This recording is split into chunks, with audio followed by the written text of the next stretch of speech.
Greetings, beloveds, and welcome to my little astrological discussion. So today I'm going to focus on the new moon that's happening on the 23rd of August, so in 3 days' time. And I'm also going to talk about the full moon that's happening on the 8th of August next month. And then we're going to finish up with the spectacular solar eclipse that's happening on the 22nd of August and is going to be magnificent if you are in the States and are in the region where it will actually be visible from.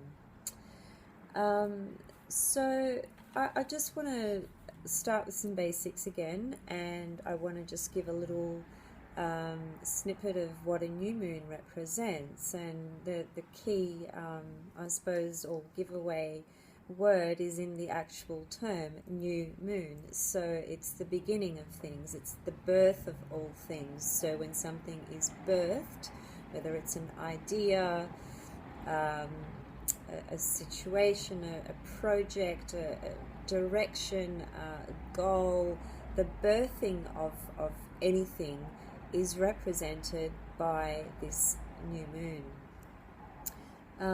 The new moon is actually going to be in Leo, and it's going to be in the very early degrees of Leo. So if you were born around about the 23rd of July and even up to maybe perhaps the 1st or 2nd of August, then this particular new moon is potentially going to be conjunct, what we call conjunct your sun sign. And what that means is that the new moon actually is right next to your sun in your birth chart because of your birth date. So going back to the description of this new moon is always an opportunity to basically begin something, give birth to something, as I've already touched on with regards to what a new moon means. And I touched on this briefly when I did my last video when we talked about the full moon. The new moon is the birthing process. So as the moon continues to travel, because as it does, nothing is static, everything is moving. As it continues to travel and eventually 2 weeks later becomes in the sky in opposition to the sun, which is, we talked about this earlier, two bodies opposite each other. A good way of thinking about it in terms of an analogy to give you an understanding, if you think about the new moon as you standing right next to me right now and looking ahead, you're not really able to see me, to get a full view of me. You can sense that I'm there, you can feel something is going on, but you don't know what I look like, do you? You can't see me. From your peripheral vision you can see certain things, but let's just keep it very simple.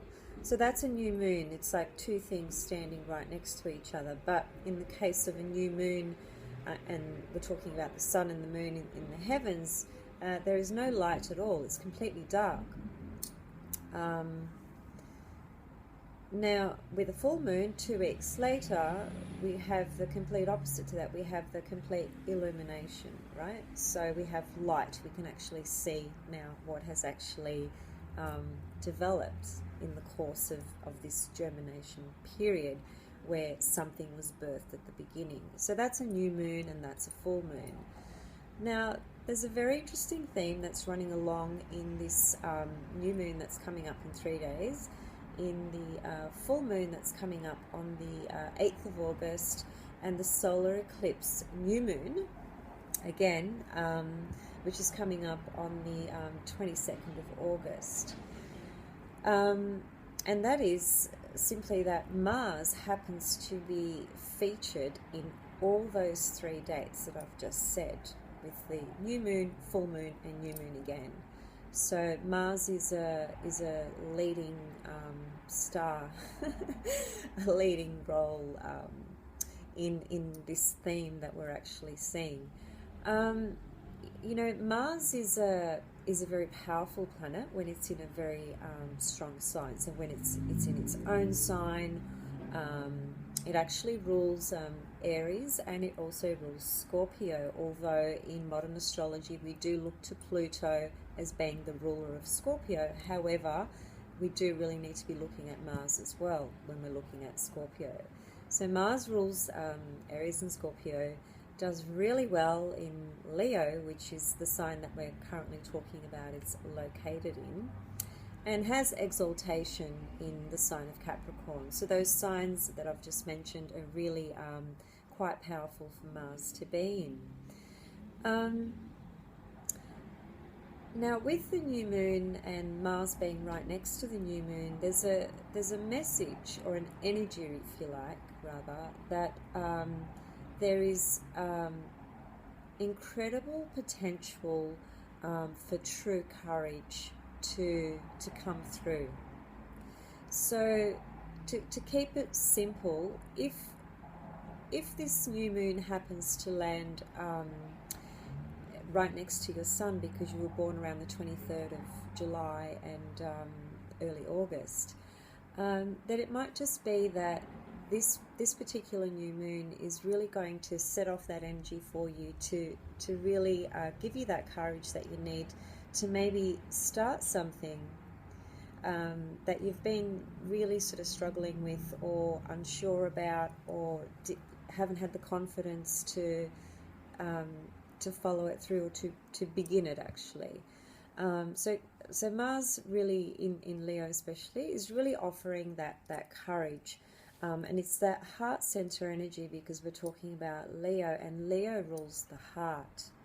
So it's a really beautiful passageway that begins where we can really reach very deep within and find our own true courage to actually pursue whatever it is we're wanting to pursue in our life right now. Of course, there is the element with Mars where Mars was the god of war, so we can't just, ignore that factor and, make out that Mars is this humble, placid type of energy, because it's not that at all. However, if it's used consciously, it can be used in a way where it benefits all. But Mars is not generally a planet that operates in that way, because it's very egocentric and can be very, very selfish. So that's okay. I mean, that has its place to a degree, while people are growing, developing, exploring, experiencing, and so forth. But obviously, as we become more conscious and more aware, and we're actually working from our hearts, we need to think about using this Mars energy in a very different way. So this new moon it's a lovely energy. It's full of fire, full of energy, full of courage, creativity, joy, playfulness, because Leo is a sign of play and creativity and self-expression. So don't forget to have some fun along the way as well. It's not we don't have to be too serious with this energy. We just need to be conscious, and you can still be conscious and have a lot of fun and be playful and energetic and explore and learn. So now this new moon on the 23rd of August, which is at the beginning of Leo with Mars, if you're not a Leo and you're not born around the time that I stated, it doesn't mean that this new moon is not significant for you. Of course it is. The way to work that out is, of course, to have your birth chart and to see where does this new moon land in your chart. And I think that would be an interesting thing to explore at the moment, because if it lands somewhere quite significant in your chart, it could potentially be connecting to the theme that we're looking at moving ahead, which, for example, if we look at the 8th of August, when we have the full moon, which is going to be in Aquarius, which is a sign opposite to Leo, we still have Mars featured in that sign. So I'm just going to pull up the chart just to prompt my memory. So Mars is in this new moon that we have in 3 days, as I mentioned. And then on the 8th of August, when we have the full moon in Aquarius, Mars is there with the sun again. So Mars is actually opposite the moon, and the sun is opposite the moon as well. Full moons, as I've already mentioned, it's about illumination. Now, it is in the sign of Aquarius, so the feature and the theme and the energy is really about that humanitarian aspect of being.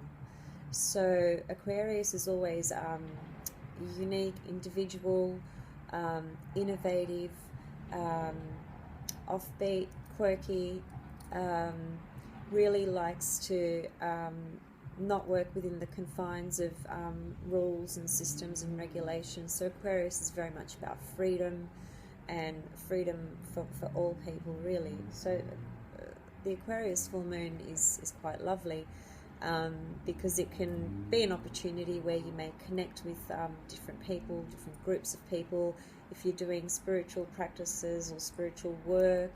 And that term, covers a lot of different approaches. So let's just try and keep an open mind. This just could be a lovely time where you can actually really connect with groups and different people and make new connections in that way. But Mars is next to the Sun, opposite this full moon. So again, we've got Mars there. And so what is Mars really trying to do and trying to say here? It just keeps, following this this theme that we've got. Now, this full moon on the 8th of August is actually a partial lunar eclipse. So it's an eclipse. However, it's not one that's going to be obvious in the heavens. It's a partial, which means it's smaller in terms of how it visually may appear. And again, it depends where you are located on this earth plane in terms of being able to see. And that's the case with any eclipse. So now, heading towards later in August, I'm just conscious of time because my phone just isn't the best tool to be videoing this stuff. It tends to sort of stop and says you're out of whatever it is, storage. So I'm just going to try and move through this a little bit quicker. Okay, so let's just go straight into the solar eclipse, which is happening on the 22nd of August. And it's a spectacular eclipse. It's going to be visible from certain parts of America. Unfortunately, I won't be able to see it because I'm in Australia, and I'm really sad about that. I would love to be there for that experience. I think it's going to be spectacular. That's just a note on the visual aspect. Now, this solar eclipse is going to be on the 28th degree of Leo, and Mars is trailing just behind there. It's about 20 degrees of Leo, so it's in there. It's in there with this eclipse. Now, I don't really want to talk too much about Donald Trump. I'm not really into politics at all. I never have been, and I never will be. But from an astrological perspective, and from a perspective of a person that, let's just say, everyone knows a little bit about, he's a good example to use, and particularly because in his own chart he has Mars in Leo in the first house, which really gives him that energy, that drive, and what some might interpret as that bully type of nature and aggressive type of nature as well. So this particular solar eclipse is exactly smack bang right on Donald Trump's Mars. Now, the chart that I use for Donald Trump actually places Mars well and truly into the first house. The rectified time that I use is 9:30. Whereas around the world, a lot of people are using a chart that's, I think, around about 10:30 in the morning. Now, when I do astrology readings for people, and those who've had a reading from me know this, I actually rectify a person's birth chart. And what does that mean? That means that I will actually match events of their life with a very specific birth time. So say you told me you were born between 9 and 10. Well, that's not good enough. I need to know exactly what time you were born. Even if you told me you were born at 9:30, I would still try and match the events of your life. That is, a handful of events that have been major for you, such as transitions, turning points, end of marriage, migration, change of career. Those sorts of things show very clearly, and I will match them with your accurate time of birth. Just because a hospital written record time gives you a certificate that says you were born at 9:15, it doesn't necessarily mean that it's actually accurate. And in all the years that I have actually been working with astrology, and I've learned from some incredible astrologers and human beings, and I've been very blessed in that way. What I have learned is that if you don't have your right time of birth, everything is out the window in terms of timing. So if you're looking at what's called prediction or forecasting, so if you're looking at what's happening in your own life for the next 12 months, if you want true accuracy and timing of the energies at the moment and the opportune times to step forward into something, or to perhaps retreat from something, step back, you need to know what time you were born, so you can see where the planetary energies are aligning in your birth chart at the moment. Your birth chart is basically a map of the heavens. That's what it is. It's literally a map of the sky. So when you were born and we look at your birth chart, what we see is it's like someone's taken a photo of the sky, right? That's what your birth chart is. Subsequently, everything continues to move. So whilst we have a snapshot of the sky when you were born, things don't remain static. They're not frozen. Everything moves, doesn't it, in its cycle? The sun, the moon, Mercury, Venus, Mars, and so on. Gotten off track here a little bit, but I guess I just wanted to really emphasize the importance of time of birth. And, you know, in Donald Trump's chart, many astrologers are working with the time that's out there in the public through Wikipedia or whatever it is, a time that's been given, but it's not actually accurate. So I have his accurate time. It's 9:30 a.m. If anybody wants to use that time or wants to check it out, by all means, feel free. That gives him it gives him Leo rising, but it's a different degree. So it changes things, it alters things in his chart. Now, all that aside, let's just focus on the eclipse, which will be conjunct Donald Trump's Mars, which is in the first house. Just a moment while I get his chart up. Yep, so I have his ascendant at 13 degrees of Leo for those who are astrologically inclined or interested. And Mars is at 26 of Leo, which that doesn't change based on his time, but that just pushes it further down into the first house. So Mars is not on the ascendant, it's actually well and truly into the first house. Now the first house is actually our physical body, our stamina, the vehicle that is this body that we actually express through and move through. That is the first house in the birth chart.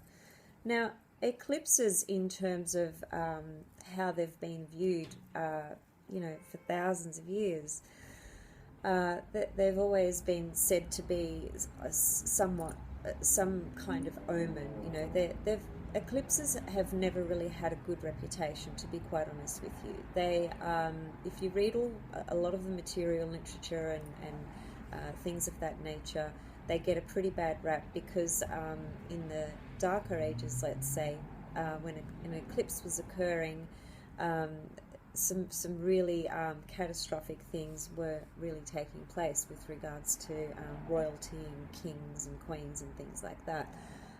So a lot of the material has sort of derived from there and has somewhat stayed with that kind of perspective. Now, sometimes eclipses come and go, and some people don't really notice much happening in their life. And I'm pointing that out because eclipses are really, really fickle. They're very, very tricky to actually predict with. So I wouldn't make a prediction. You know, there's examples of charts where people have had a solar eclipse at a very potent, powerful point in their birth chart, aspecting a personal planet such as the sun, for example, their Venus, and they've had, you know, tragedy, absolute tragedy, emerge as a result of that eclipse. But I think that's looking at it in isolation. You know, if I was looking at a person's birth chart and an eclipse, I would be looking at transits, progressions, what's called Fedaria periods, which derives from medieval astrology. I'd be looking at a number of different things to get an overall kind of assessment and feel of what's happening in that person's life. But going back to Trump, I think he really does need to be careful, to be honest with you. Because he's got Mars in Leo in the first house, and this eclipse just goes bang right on his Mars. Now it's saying something about his own energy, power, drive, and his physical health, stamina, strength, and so forth. Now I haven't already mentioned it, so I will. Which is important, on that solar eclipse, 22nd of August, where this eclipse hits Trump's chart, the fixed star Regulus is there as well. Now that's there for Trump anyways, right conjunct his Mars, which is potentially connected to this level of status that he's achieved in this particular incarnation and journey. Regulus is has an interesting myth. I don't have time to go into all of it, but it's worth looking into it if you're interested in the stories of the stars, the fixed stars in the heavens and the mythology, and they date back to thousands of years ago, you know, through Egypt and Babylonia and, you know, just way, way, way back. But Regulus was a star that really represented the energy of a person who can really achieve incredible heights and fame and fortune and all of that. But if the approach to achieve any of those things was through an egocentric space where it reflected through being revengeful and spiteful and evil, that person would fall from grace, basically. They'd have a very big fall. So, you know, how conscious is Donald Trump? I don't know. I don't know him personally. I've never spoken to the guy.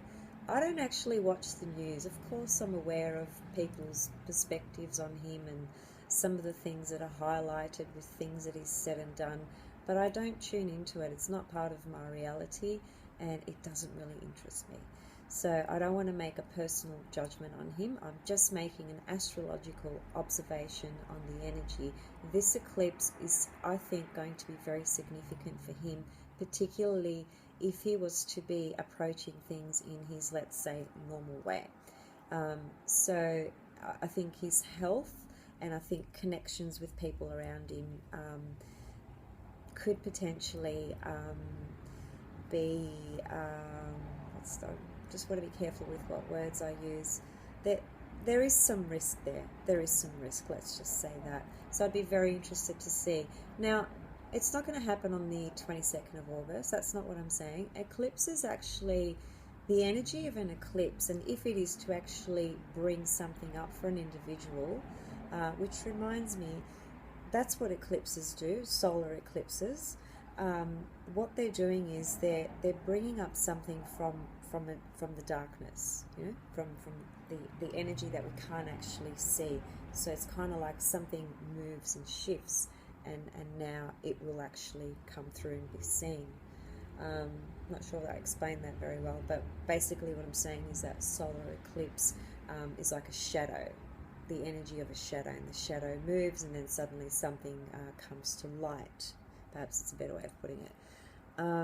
So eclipses actually, the energy of them can start quite a few weeks before the actual date, and can go post the eclipse date for quite a few weeks as well. In this case, I think it's going to be quite a few months.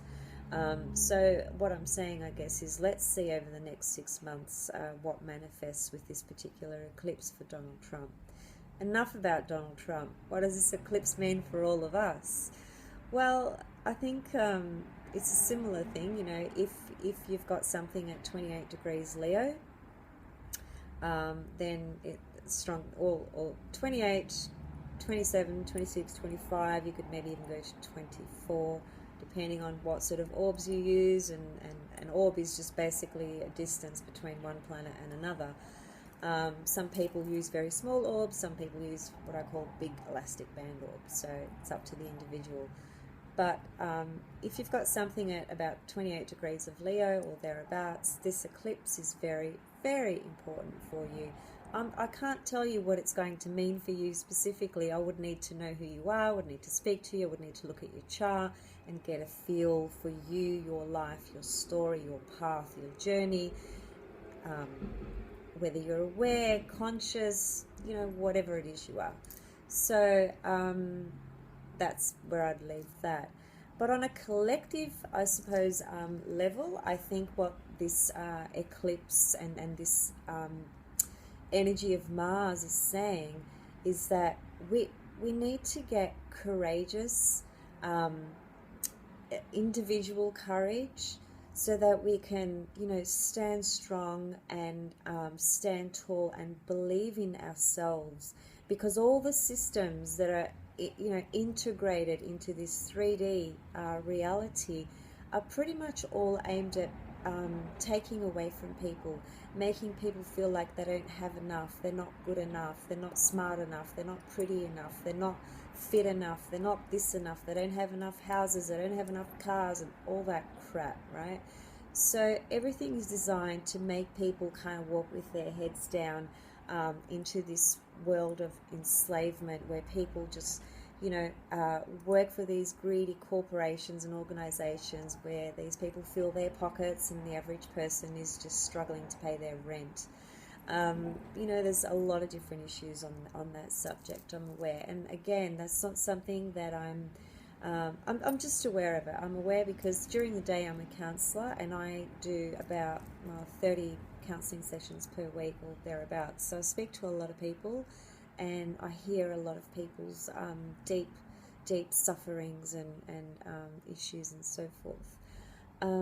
So going back, because I'm off track again, going back to Mars, I think can really help us tap into that courage, that energy, that drive, the ability to be assertive, stand up for yourself, for what you believe in, you know, tap into that fearlessness, because everything is designed to put fear into us.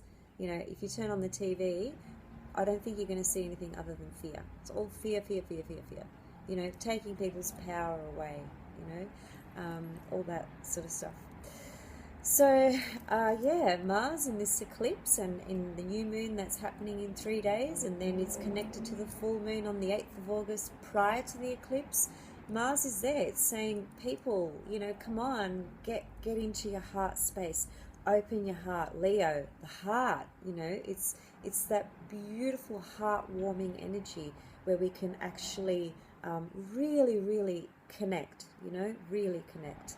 And really connect to that courage more specifically, to actually be who we are born to be and be who we are meant to be, and discover that, you know, and explore that, rather than feel that we are limited and powerless and unconscious, because we're not.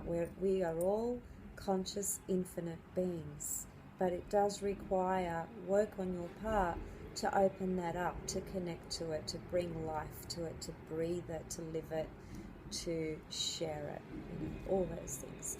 So for me, last words, this whole energy that's trailing over the next few weeks is all about courage, opening our heart, and having trust in all of that as well, because I think a lot of us don't trust life, let's say, let alone people, and when there's no trust, I don't think there's any ability to really move into things or through things. because there's a lack of confidence and a lack of courage, and you know, it's disbelief, isn't it? So you just kind of, you stay, and you're just going to stay in that little cautious space, and you stay with what's around you because it's safe and secure and all of that. But the courage, Mars, Leo, heart, can take you out, bring you out, you know, and connect you to all those things that you may want to begin to explore. So courage, open heart, love and blessings. I hope this video was, well, whatever it was, it was. Thanks for watching, and stay tuned because I'm going to be posting more. Thanks. Bye.